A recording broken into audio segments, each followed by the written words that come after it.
nós não tínhamos uma preocupação muito grande com relação às crianças quanto ao Covid, porque as que se contaminavam acabavam tendo sintomas leves e não passava disso. Tanto que nós não tínhamos internamento de crianças com essas condições. Quando nós iniciamos, o fato do Brasil ter demorado para iniciar o processo de vacinação fez com que nós criássemos variantes do vírus dentro do nosso país, e essas variantes se tornaram mais agressivas e se tornaram com uma maior taxa de transmissibilidade. Isso fez com que as crianças passassem a ser atingidas também. Nesse ano, nós passamos a ter casos de crianças contaminadas com Covid. Eu vou falar para vocês em relação ao que nós temos de atendimento no nosso hospital municipal. Não estou falando de crianças de convênio, que são moradores de São José, atendidos fora daqui, porque eu não tenho esse dado. Mas do nosso hospital, no mês de março desse ano, nós tivemos 12 crianças positivadas das que foram testadas dentro do hospital. Em maio, nós tivemos 37. Para vocês terem ideia do número, isso é número absoluto, tá? Mas dessas, qual que é a diferença de março, desse período, do primeiro trimestre para agora? Dessas crianças que foram testadas e positivadas, 6 precisaram de remoção para a UTI, por casos graves de Covid. E essas crianças, elas tinham entre 6 a 12 anos. Então, a gente sabe que os casos nas crianças, eles têm evoluído, elas estão agravando, elas estão piorando, precisando de leitos de UTI. Hoje, o município de São José, ele é 100% dependente de leitos de UTI para pediatria na região de Curitiba e região metropolitana, né? Nós temos o Hospital Pequeno Príncipe e o Hospital Monastir em Campo Largo. Nós não temos leito de UTI pediátrica no nosso município. Então, hoje, nós não conseguimos fazer uma retaguarda no município caso exista um surto ou algum tipo, né, em alguma escola em relação às crianças. A gente depende que o Estado consiga uma vaga através da central de leitos. Nós passamos uma experiência muito difícil nesses 2 meses que passaram em relação aos adultos. Porque a gente teve momentos do município em que nós chegamos a 130% de ocupação dentro da nossa UPA e do nosso hospital. Mas nós tínhamos como fazer a retaguarda, porque nós chegamos a aumentar para 125 leitos a UPA Afonso Pena. Nós transformamos praticamente num mini hospital. Mas nós temos retaguarda, nós temos profissionais para isso, equipamentos, materiais, porque esse é o nosso público de atendimento. Mas a pediatria, nós temos sim um PA pediátrico. Nós atendemos, nós fazemos os primeiros atendimentos, nós estabilizamos os pacientes, mas nós precisamos encaminhar as crianças para a UTI em hospitais da região.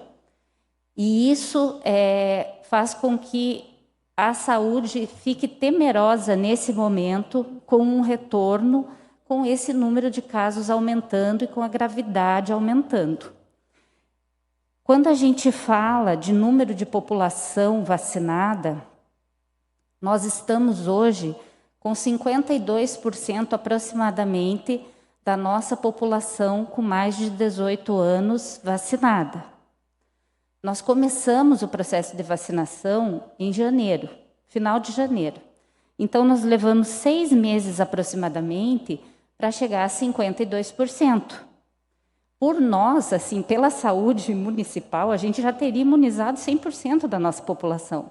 Mas nós dependemos do que vem de vacina do governo federal, né?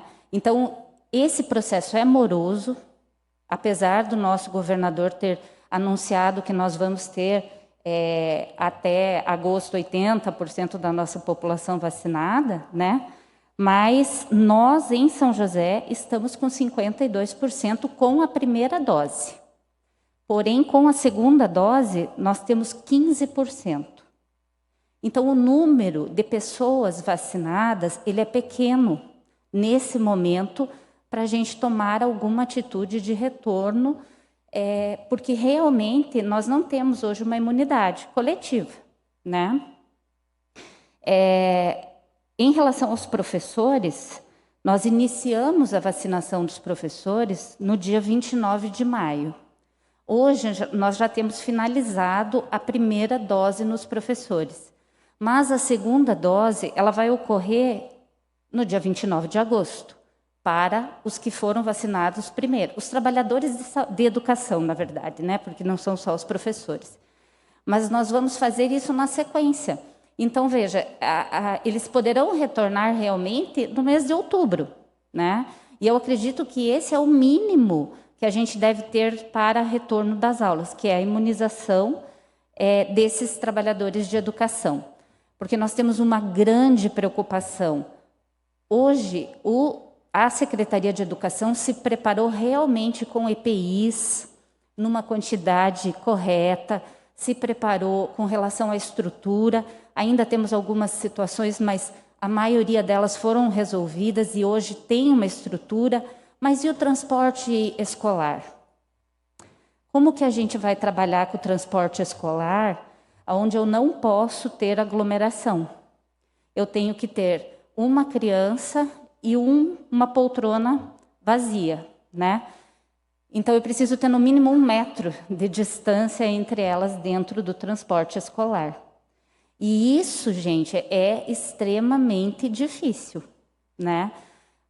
Nós tivemos no transporte sanitário, e aí eu estou falando de transporte conduzido por profissionais de saúde, que higienizam, que trabalham com isso, contaminação de pacientes.